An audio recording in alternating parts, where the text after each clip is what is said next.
한 애국계 우수 기업에서 직원을 지원했습니다. 공석은 단 한 자리뿐인데 1차 시험과 2차 면접을 거친 후에 5명의 최종 이렇게 지원자로 남았습니다.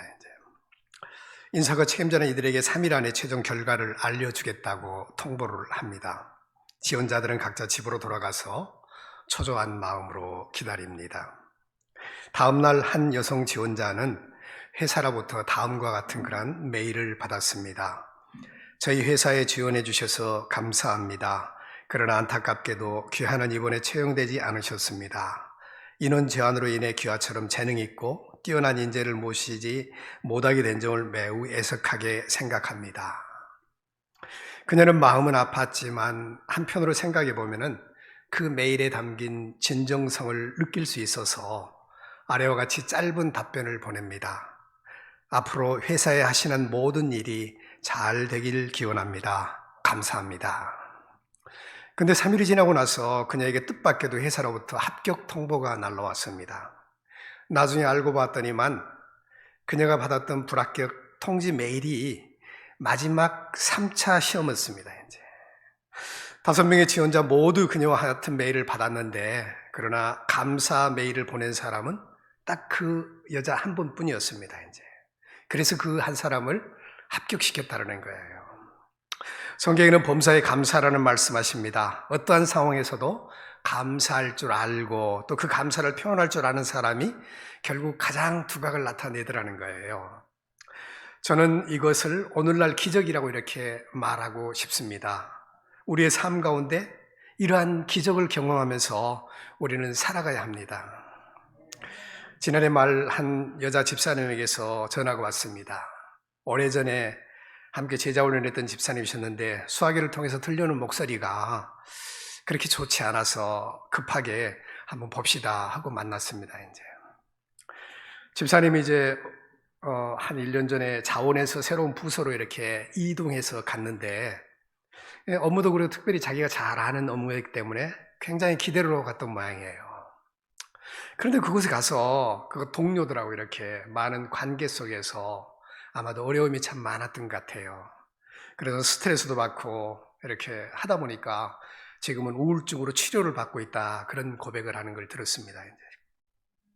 그러면서 말씀을 하다가 마지막에 그런 고백을 하시더라고요. 기적이 일어나서 거기에 있었던 모든 이러한 일들이 다 지워졌으면 좋겠다. 어쩌면 우리 주변에도 하나님의 기적적인 도우심이 필요한 사람이 많은 것 같습니다. 오늘 본문 3장에서도 요단강이 갈라지고 물이 쌓이는 그러한 기적이 등장합니다.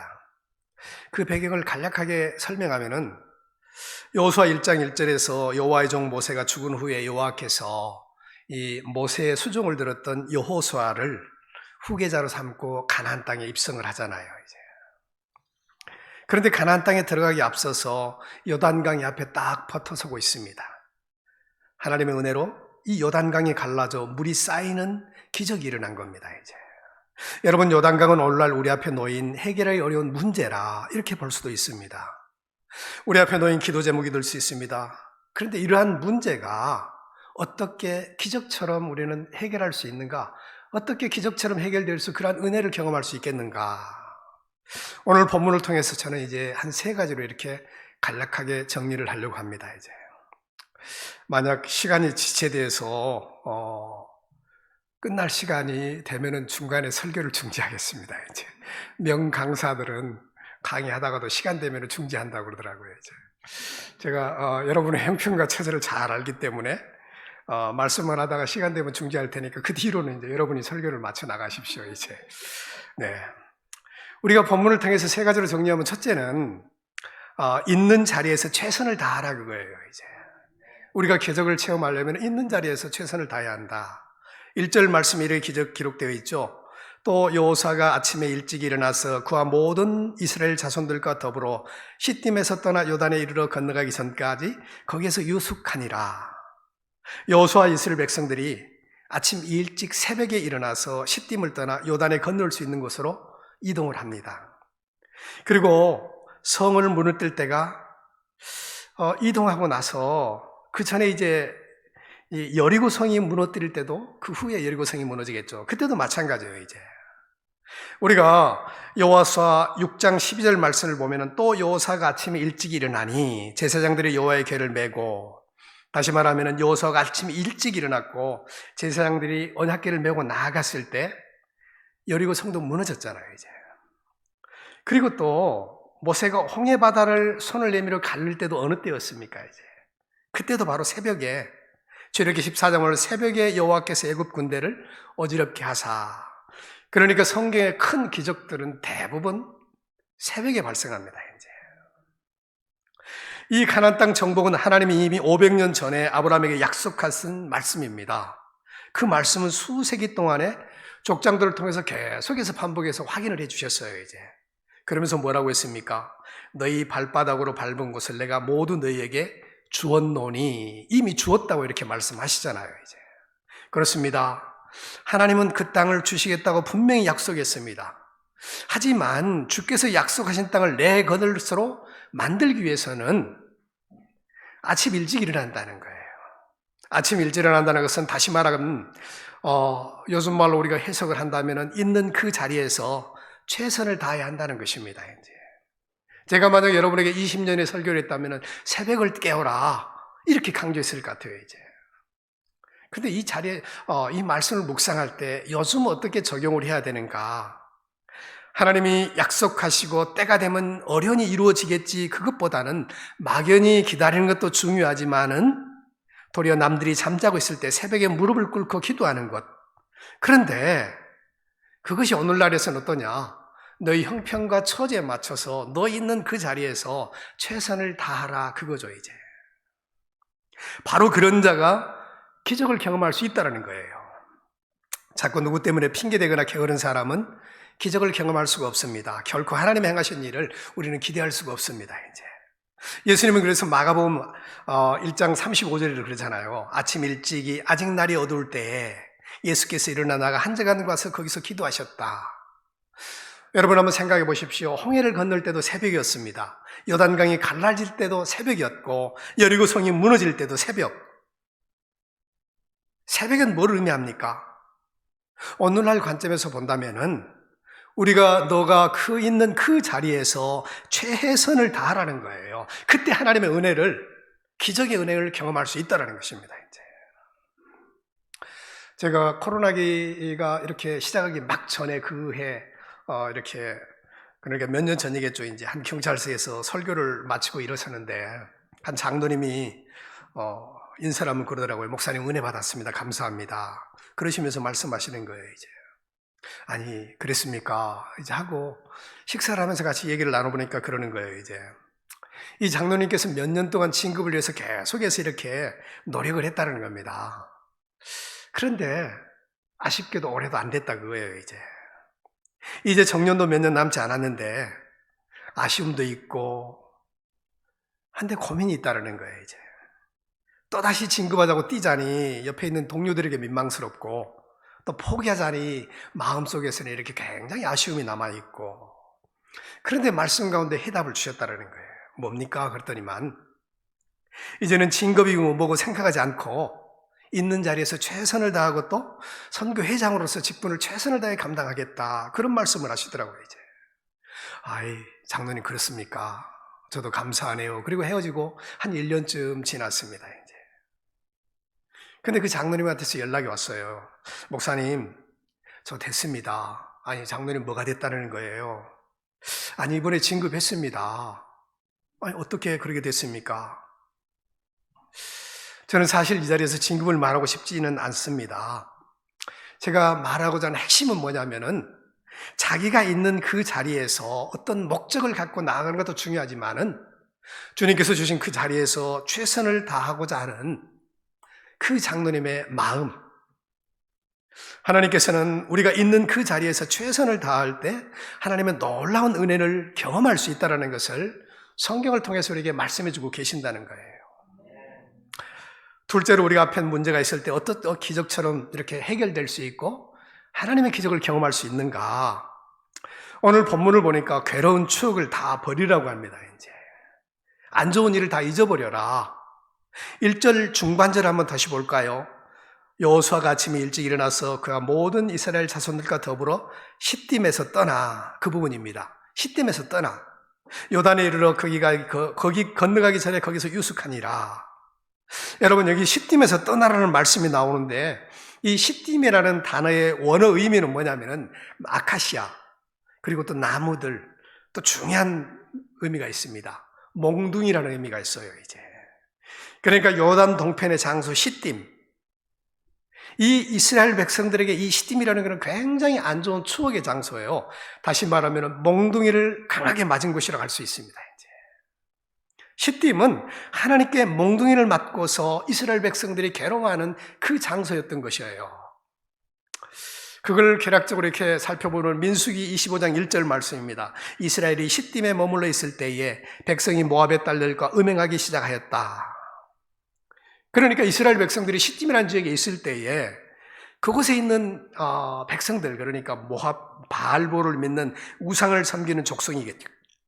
그분들이 이스라엘 청년들을 이렇게 초청을 한 거예요. 그리고 우상에게 절을 하게 하고 음식을 나눠 먹고 이렇게 막 잔치를 벌이고 그랬습니다. 이제. 하나님께서 그걸 보고 어땠습니까? 연병을, 성경에서 연병이라고 합니다. 이제. 그래서 연병이라는 표현을 사용할게요. 연병을 내려가지고 24,000명이 죽는 그런 사건이 벌어지잖아요, 이제. 나중에는 어떤 일이 벌어집니까? 아론의 손자 엘르아셀의 아들 비느하스가 창으로 우상에게 절하고 섬겼던 그들을 다 죽이고 나자, 바알보르에게 절했던 자를 다 목매고 죽이고 나자 연병이 멈춥니다, 이제. 그러면 이스라엘에게 있어서 가장 힘들고 칙칙한 곳이 어디냐? 바로 오늘 본문에 등장한 시딤이라는 지역이에요, 이제.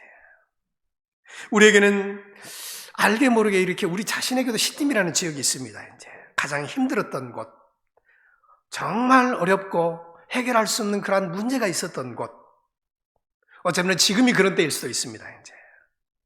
이처럼 아픈 추억이 있던 곳을 오늘 본문을 통해서 말씀하십니다. 떠나라. 다른 표현로 말하면 이럽니다. 아픈 추억을 내려놓으라, 그거예요, 이제. 서두에서 말씀드렸던 우울증을 치료하고 계시는 이 여자 집사님, 여러분, 관계에서 오는 스트레스를 극복하는 중요한 방법이 무엇일까요? 물론 오늘 본문과 적용을 하자면은 내려놓는 게 중요하겠죠. 시딤에서 내려오는 것처럼 이제. 그런데 사실 그게 잘 안 되잖아요, 이제. 제가 이제 생각하면서 이런 생각을 해봤습니다. 우리가 관계에서 오는 스트레스를 극복하는 가장 중요한 방법은 뭘까? 바로 이겁니다. 모든 사람이 나를 좋아하지 않는다는 것을 인정하는 거예요.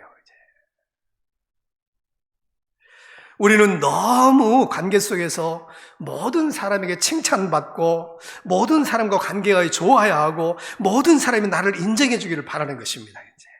그러나 그것은 성경에 보면 있을 수 없는 일이에요. 하나님이신 예수님이 어떻습니까? 12명의 제자를 세웠잖아요. 그 중에 가룟 유다가 배신을 하잖아요. 예수님에게도 배신자가 있었어요. 여러분 잘 아는 신약성경에서 가장 탁월한 영성을 가진 분을 말한다면 사도 바울입니다. 그리고 신약성경에서 가장 배려심이 많고 위로의 사람을 든다면 바나바입니다. 그런데 사도 바울과 바나바가 대판 싸우고 헤어졌잖아요. 이처럼 탁월한 인물들도 이처럼 탁월한 사도 바울과 바나바가 대판 싸워 헤어졌는데, 그런데 우리 같은 범인은 어떻겠습니까? 얼마든지 싸울 수 있고 얼마든지 나 싫어할 사람이 있다는 거예요. 이 사도 바울이 1차 전도여행을 떠나면서 바울과 바나바, 우리 마가복음을 기록했던 마가를 데리고 갔잖아요. 근데 터키 남부 쪽 거기 이렇게 도착해가지고 마가는 도망갔어요, 이제. 그 도망간 이유는 이제 성경이 기록되지 않았기 때문에 모르겠지만 여러 가지 추정을 합니다, 이제. 그런데 2차 전도여행을 이제 떠나려고 할 때 사도 바울은 우리끼리 가자 그거예요, 이제. 근데 바나바는 뭡니까? 이 마가가 조카이기도 했거든요, 이제. 아니다, 마가를 데리고 가서 우리 좀 가르치고 잘하게 하자. 그런데 사도 바울은 안 된다는 거예요. 쉽게 말하면 이거예요. 우리 뭐 속담이잖아요. 과거 본 영화 중에 이런 대사가 나오더라고요, 이제. 걸레는 빨아도 걸레다. 안 된다 그거예요. 마가 못 데려오겠다. 그래서 싸우고 헤어졌잖아요, 이렇게. 여러분 한번 생각해 보십시오. 이처럼 영성이 탁월한 분들도 싸우고 헤어지기도 하고, 그런데 우리는 어떻겠습니까? 이 범인들이 싸울 수도 있고 욕을 얻어먹을 수도 있어요. 모두가 나를 좋아하지 않습니다. 이제 나를 싫어하는 사람이 있는 게 당연한 거예요. 이제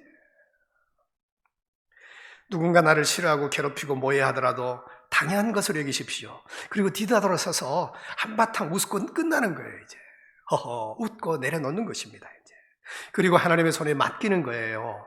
네가 나를 싫어하냐? 그래 나도 그렇다. 그리고 끝나면 안 돼요. 이제 왜? 우리를 믿는 사람이니까. 나도 싫어하면 좋겠지만 그럴 수는 없구나. 그냥 사랑한다.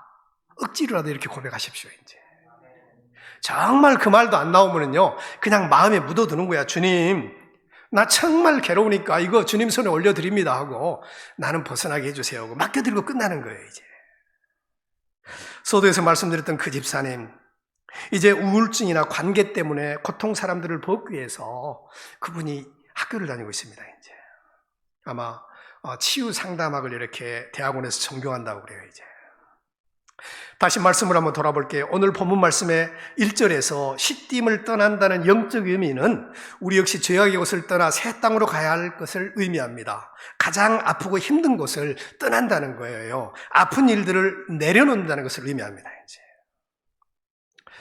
사랑 우리 서울청 귀한 선교회원 여러분, 부활절을 보내고 첫 주를 맞이하면서 또 지나오면서 이렇게 올해 가슴 아픈 일들, 나에게 힘들게 했던 일들, 환경이나 괴로운 사람들 다 떠나보내시기 바랍니다. 여러분 아픈 추억의 시딤을 내려놓으시기 바랍니다. 그리고 다음 본문에서 이스라엘 백성들을 어디로 향합니까? 이제 이스라엘 백성들은 시딤을 떠나서 요단에 도착합니다. 요단의 원어적 의미는 뭐냐면 내려놓다는 의미가 있어요. 그러니까 무거운 짐, 죄악의 짐, 험한 세월과 지우고 싶은 아픈 추억들을 내려놓는다는 것, 그것이 바로 요단이라는 것입니다. 이제 그래서 이스라엘 백성들과 여호수아는 늘 책짐과 방망이 같았던 괴로운 추억대의 장소였던 시딤을 떠나서 생의 모든 무거운 짐을 내려놓는 요단에 도착하는 겁니다. 이제 사랑하는 성도 여러분, 그렇다면 오늘날 우리에게 이 요단은 무엇일까요? 바로 오늘날 우리에게 요단은 예배의 자리를 말합니다.